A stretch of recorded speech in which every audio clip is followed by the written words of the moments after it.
گھر کے ایک فرد کی قربانی کیا سب کی طرف سے کافی ہے؟ کیا ایک فیملی سے ہر شخص کو الگ الگ قربانی دینی ہوگی، یا ایک شخص سب کی طرف سے قربانی کر سکتا ہے؟ مگر مثلا ایک بھائی ملک سے باہر ہے اور وہ اپنی بیوی بچوں اور والدین کی طرف سے ہر سال قربانی کرتا ہے، وہ دوسرا بھائی جو والدین کے ساتھ رہتا ہے کیا اس کو بھی قربانی کرنی ہوگی، یا وہ اسی میں شامل کہلائے گا؟ بنت طالب کراچی سے۔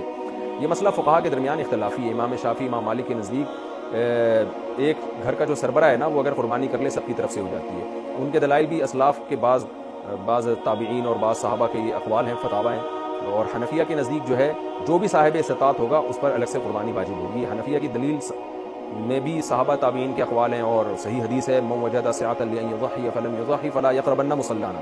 نبی نے فرمایا جس کے پاس قربانی کی گنجائش تھی اور اس نے قربانی نہیں کی وہ عیدگاہ میں نہ آئے۔ تو نبی نے یہاں یہ نہیں فرمایا گھر کا سربراہ، بلکہ آپ نے صاف طور پہ فرمایا کہ جس کے پاس بھی گنجائش تھی۔ ویسے بھی عبادت میں ایک ہی عبادت دوسرے کی طرف سے کبھی بھی کافی نہیں ہوتی، تو بقرعید میں کیسے ہو سکتی ہے؟ قربانی عبادت ہے تو جو صاحب نصاب ہوگا اس پر فرض ہوگی، جیسے ایک کی زکوٰۃ دوسرے کی طرف سے کافی نہیں ہوتی۔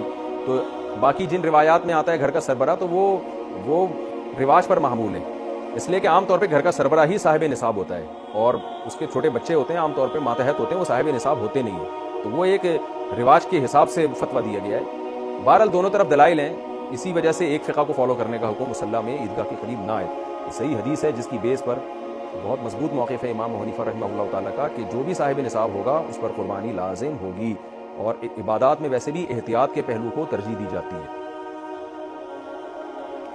آمدن حرام ہو تو ہاں یہ ضرور ہے کہ اگر گھر کے سربراہ نے سب کی طرف سے کر دی، سب کا الگ الگ حصہ ڈال دیا ان کو بتا کے، تو پھر کافی ہو جائے گی۔ یعنی ہر ایک کے پر یہ ضروری نہیں ہے کہ اپنے پیسوں سے خود کرے قربانی، خود کرے، اگر کوئی اور اس کی طرف سے کر دے اس کی اجازت سے تو بھی ٹھیک ہے۔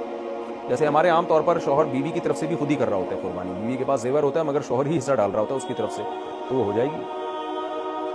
آمدن حرام ہو تو قربانی کا حکم، جس کی روزی حرام ہو وہ کس طرح قربانی کرے گا؟ فضل الرحمان ایبٹ عباس سے، وہ نہیں کرے گا قربانی، اس پر واجب ہی نہیں ہے، حرام مال سے اللہ عبادات قبول نہیں کرتے۔ کیا قربانی کے جانور تول کر خرید کر سکتے ہیں؟ کیا دھوکے سے بچنے کے لیے قربانی کے جانور تول کر خریدا جا سکتا ہے؟ ضیاء الدین کشمیر سے، جی خریدا جا سکتا ہے۔